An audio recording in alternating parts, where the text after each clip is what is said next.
عورت اگر ایسا دوپٹہ پہنے جس سے اس کے بال کی سیاہی نظر آتی ہے تو ایسا دوپٹہ عورت کے لیے حرام ہے. اگر ایسا پتلا دوپٹہ پہنے کہ بال کی کالی اور سیاہی نظر آئے تو یہ حرام ہے. جو دوپٹے ہی نہیں اوڑھتی ان کا انجام کیا ہو؟ جو عورتیں دوپٹے ہی نہیں اوڑھتی ان کا انجام کیا ہوگا؟ اور جن کے گھر کی عورتیں نہیں دوپٹے اوڑھتی اور مرد اس کو دوپٹہ اوڑھنے کے لیے نہیں کہتے، سالن میں نمک زیادہ ہو تو مارتے ہیں، سالن میں نمک زیادہ ہو تو گالیاں دیتے ہیں، سالن میں نمک زیادہ ہو تو طلاق کی دھمکی دیتے ہیں، بعض بدبخت تو طلاق تک دے دیتے ہیں. مجھے آپ سے پوچھنا چاہتا ہوں، تمہاری زبان کے ذائقے کے مطابق اگر کھانا نہ پکا تو تم نے عورتوں کو طلاق دیا، کبھی تم نے اپنی بیوی کو یہ بھی کہا کہ دوپٹہ اوڑھنا تجھ پہ فرض ہے، تو نے دوپٹہ کیوں نہیں اوڑھا؟ اگر دوپٹہ نہ اوڑھے گی میں تجھ سے بات نہیں کروں گا، دوپٹہ نہ اوڑھے گی تو میرے گھر میں رہنے کے قابل نہیں ہے. اللہ اکبر. سنو سنو، میرے نبی نے، سچے نبی نے، صادق و مصدوق نبی نے فرمایا، جس گھر کی عورتیں دوپٹہ نہ اوڑھے، بے پردہ گھومے، سر کے بالوں کی نمائش کرے، اس کا بھائی اس کو نہ روکے، اس کا باپ اس کو نہ روکے، اس کا شوہر اس کو نہ روکے، میرے نبی نے فرمایا ایسے مرد دجوس ہے، دجوس. اللہ نہ ان کی نمازیں قبول کرتا ہے نہ دعائیں قبول کرتا ہے، اور اللہ ایسے مردوں پہ لعنت کرتا ہے جس کے گھر کی عورتیں بے پردہ گھومتی ہیں. مجھے بتاؤ جن مردوں پہ قدرت لعنت کرے، جن مردوں پہ قدرت لعنت، وہ عزت کے ساتھ رہ سکیں گے؟ اور عورت دوپٹہ نہ اوڑھے تو اس کے گھر کے مردوں پہ لعنت پڑتی ہے، اور جب اس کی وجہ سے مردوں پہ لعنت پڑتی ہے، اگر وہ منع نہ کرے تو، اس کو نہ روکے تو ان عورتوں کا خود کا انجام کیا ہوگا؟ ان عورتوں کا خود کا انجام کیا ہوگا؟ عورتیں ہیں اتنی نازک، انہیں صنف نازک کہا جاتا. اگر عورتوں کو ڈانٹ دو، ڈانٹ پڑ جائے نا عورتوں کو تو ڈانٹنے سے رونے لگتی ہے. میں سوچتا ہوں میری بہنیں کتنی کمزور ہے، کتنی نادان ہے. شوہر اور بھائی کی ڈانٹ پہ جو رو، باپ کی ڈانٹ پہ جو رو دے، جب فرشتوں کے چابک ان کے جسم پہ پڑیں گے جہنم کی آگ کے بنے ہوئے، اس وقت ان کا انجام کیا ہوگا؟ جو ڈانٹ نہ سن سکے اور رو دے، جب فرشتے ان پہ چابک برسائیں گے بے پردگی کی بنیاد پہ، ہونٹوں پہ لالی لگانے کی بنیاد پہ، پتلے پتلے باریک لباس پہننے کی بنیاد پہ، مردوں سے فون پہ لمبی لمبی باتیں کر کے، زنا کی باتیں کر کے، ناجائز حرام باتیں کر کے بھاگنے کا پلان کرنے کی بنیاد پہ، اس وقت ان کا انجام کیا ہوگا؟ بڑی معذرت کے ساتھ، مجھے کوئی شوق نہیں ہے ان عنوانات پہ تقریر کرنے کا، لیکن نشتر جو لگاتا ہے وہ دشمن نہیں ہوتا. قوم کا درد بے چین کرتا ہے کہ حق بول دیا جائے، ورنہ لوگ کہتے ہیں آپ ہماری بیٹیوں کے بھاگنے کا تذکرہ مائک پہ کیوں کرتے ہیں؟ میں نے کہا نادان، اگر بھاگی نہ ہوتی تو میں ذکر کیوں کرتا؟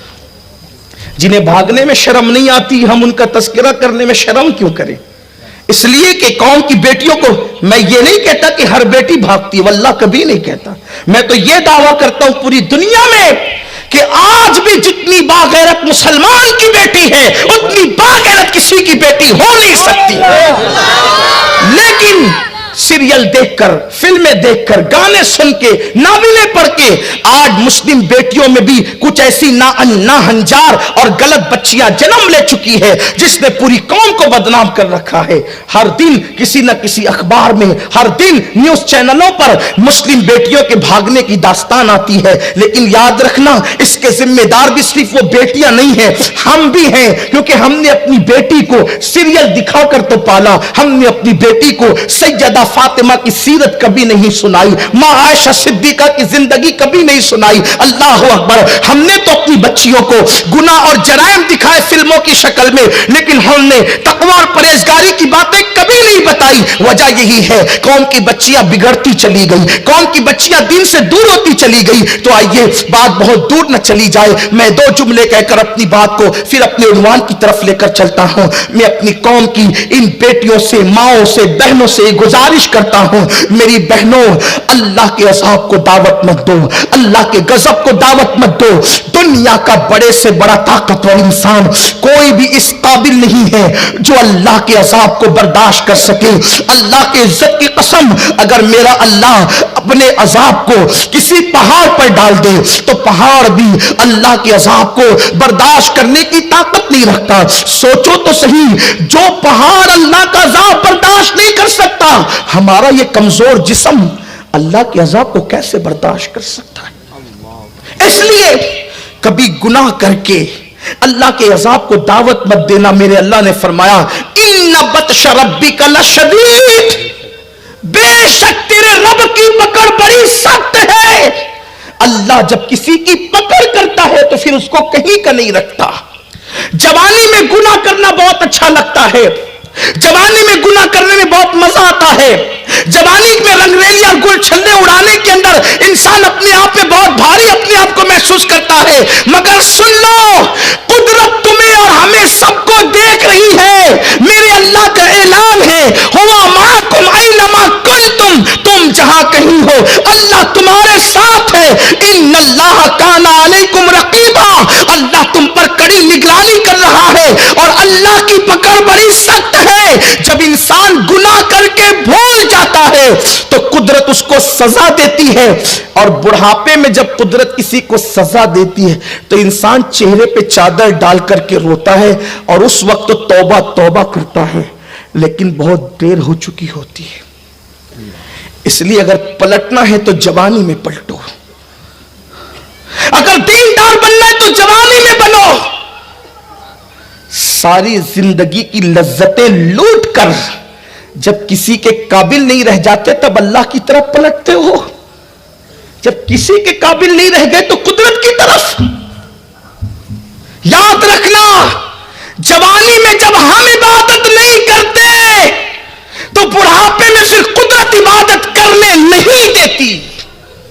फिर घुटनों का दर्द, कमर का दर्द, उठने बैठने की तकलीफ। मगर हां, जिन लोगों ने जवानी में इबादत की और बुढ़ापे में बीमार हो गए, घुटने में तकलीफ हर आदमी को हो सकती है, बुढ़ापे की वजह से कमर में तकलीफ हर आदमी को हो सकती है, बीमारी हर आदमी को हो सकती है। तो ऐसे मौके पर जो शख्स जवानी में इबादत करता था लेकिन जब बूढ़ा हो जाता है और इबादत के काबिल नहीं रह जाता, बहुत कम से कम इबादत करता है और उसकी इबादत कम कम अल्लाह की बारगाह में पहुंचती है, तो अल्लाह इल्म आलिमुल गैब व शहादा है, वो गैब का जानने वाला है, वो अपने फरिश्तों से फिर भी पूछता है, फरिश्तों बताओ ये बंदा तो बहुत पहले इबादत करता था, अभी इसकी इबादतें कम क्यों हो गई? वो फरिश्ते कहते मौला तू बेहतर जानता है, ये पहले जवान था, ताकतवर था, कुव्वत वाला था, मौला अब ये बूढ़ा हो गया है, कमजोरी की वजह से कर नहीं पाता। तो अल्लाह फरमाता है मुझे अपनी इज्जत की कसम, ये जवानी में कसरत से करता था और बुढ़ापा मैंने दिया है, कमजोरी की वजह से कर नहीं पा रहा है या कम कर रहा है। फरिश्तों गवाह रहना, ये कितनी ही कम करे अब इसको कम का सवाब नहीं दिया जाएगा, जवानी में जितनी ज्यादा करता था हम उसका सवाब इसको अता करेंगे। मेरे प्यारे आका सल्लल्लाहु अलैहि वसल्लम के दीवानों, इसलिए अल्लाह की इबादत की तरफ आओ, सौरो सुधरो पलटो। तो अर्ज करने चला था कि उस खातून ने अर्ज की बारगाह रिसालत में, या रसूल अल्लाह मैं मिंबर बनाना चाहती हूं और चाहती हूं कि आप मिंबर पर जलवगर हों। सरकार ने उनको इजाजत दे दी। इससे पता चला कि सबसे पहला मिंबर बारगाह रिसाल जो है वो मस्जिद के अंदर एक औरत ने लगवाया, मिंबर लग गया। अब ये भी एक बात आपको बताऊं आगे बढ़ने से पहले, हुजूर मिंबर पर तीसरे जीने पे बैठते थे। कौन से जीने पे? तीसरे। लेकिन जब हुजूर का विसाल हो गया और सिद्दीक अकबर दूसरे पे बैठते थे, बीच वाले पे। सिद्दीक अकबर का विसाल हो गया तो फारूक आजम पहले पे बैठते थे। जब उनकी भी शहादत हो गई तो उस्मान गनी फिर तीसरे पे बैठने लगे। किसी ने हजरत उस्मान गनी से पूछा, देखो ये सहाबा का मसलक है, ये मसलक सहाबा है, ये सहाबा की फिक्र है। हज़रत उस्मान गनी से पूछा, ए उस्मान, हुजूर तीसरे पे बैठते थे, सिद्दीक अकबर दूसरे पे बैठते थे, फारूक आजम पहले पे, आप फिर तीसरे पे बैठते हैं, वजह क्या है? कुर्बान उस्मान गनी कहते हैं सिद्दीक अकबर दूसरे पे इसलिए बैठते थे, हाय हाय, सिद्दीक अकबर दूसरे पे बैठते थे, सिद्दीक अकबर दूसरे पे बैठते, फारूक आजम पहले पे बैठते थे। मैं तीसरे पे क्यों बैठा? तीसरे पे मैं, उस्मान गनी कहते अगर पहले पे बैठूंगा तो लोग मुझे उमर के बराबर समझेंगे, अगर पहले पे बैठा लोग मुझे उमर के बराबर समझेंगे, और दूसरे पे बैठा तो लोग मुझे अबू बकर के बराबर समझेंगे। तीसरे पे इसलिए बैठा कि उम्मत जानती ईमान वालों का अकीदा है कि कोई नबी के बराबर हो ही नहीं सकता, कोई नबी के बराबर हो। मैं वहां जाके बैठा जहां बराबरी का तस्वुर खत्म हो जाता है। पता चला नबी के बराबरी की बात करना ये मुनाफिकीन का अकीदा तो हो सकता है, ये आशिकों का अकीदा नहीं हो सकता। इसलिए उस्मान गनी ने कहा पहले पे बैठूंगा लोग उमर के बराबर समझेंगे, दूसरे पे बैठूंगा लोग अबू बकर के बराबर समझेंगे, लेकिन वहां बैठा जहां बराबरी का तस्वुर हो नहीं सकता। और उस्मान गनी ने यह बताया कि 2 मरतबा जन्नत खरीदने वाले उस्मान गनी न उमर के बराबर हो सके न अबू बकर के बराबर हो सके, तो 2 मरतबा जन्नत खरीदने वाला उस्मान जब अबू बकर उमर के बराबर नहीं हो सकता तो जिसको गुस्ल तक नहीं आता वो नबी के बराबर कैसे हो सकता?